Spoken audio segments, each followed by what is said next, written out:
Hello, my name is Dr. Patty Ann Ford, and I'm the owner of Imagine Wellness, and I am your doctor, dietitian, and coach.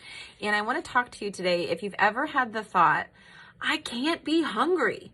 I just ate. Have you ever said that out loud, or have you ever had that internal dialogue that you're a little surprised that your body gave you a cue of hunger, so you think, I can't be hungry. I just ate. So I want to break that down a little bit if you've had that thought. So that's a thought. That's a judgment. That's an opinion that you're having. You're saying that you can't be hungry. What's hunger? Hunger is a physiological sensation that your body gives you. It's a body cue. So by definition, a thought is something that you have in your mind. It can be a simple thought. It can have an opinion or a judgment. Those thoughts, opinion, and judgment are based upon your story that you're telling yourself. They might not be true. A body cue is a sensation or direct experience that your body is having. True hunger is technically a signal from your body.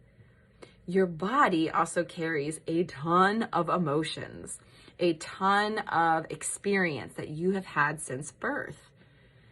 So, how is it accurate if you have a thought, opinion, or judgment about your body? It's your opinion, your judgment, and it might be based upon inaccurate beliefs. Who are you to say or judge your body that you can't be hungry? Think about it. If you were to drink a lot of water, you'd be like, oh gosh, I shouldn't have to pee. I just drank water. That doesn't make any sense. Typically, there's no judgment with the need to urinate. There's no shame or guilt. It's something that our body is experiencing. So why is it that in diet culture, we shame hunger? Or sometimes people experience the guilt or shame of wanting to eat again, even if they just did. I had a wonderful conversation with my 9-year-old yesterday. We were at dinner and we were talking about French fries. And so my son said, French fries have to be like the healthiest food ever, right? And I was like, well, what do you mean? And he said, well, they're from a potato. A potato is great. So I was explaining the difference between a baked potato, a fried potato, and kind of giving him different words to use. And I said, sometimes fried food can have an effect on different parts of our body. And so French fries are delicious. I wouldn't say they have the most nutrients. And he's eating them. And he goes, well, Mom, maybe they're not good for my heart, but they're really good for my stomach.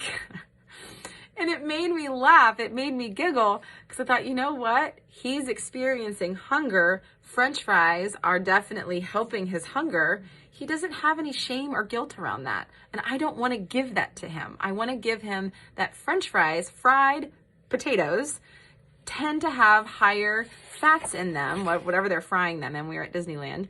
And I would love for him to have the knowledge that a baked potato or baked French fries might have different nutrients than the fried food that he was enjoying at the time. But it wasn't the time to tell him as he's eating dinner that I would love for him to choose more baked potatoes or whatever.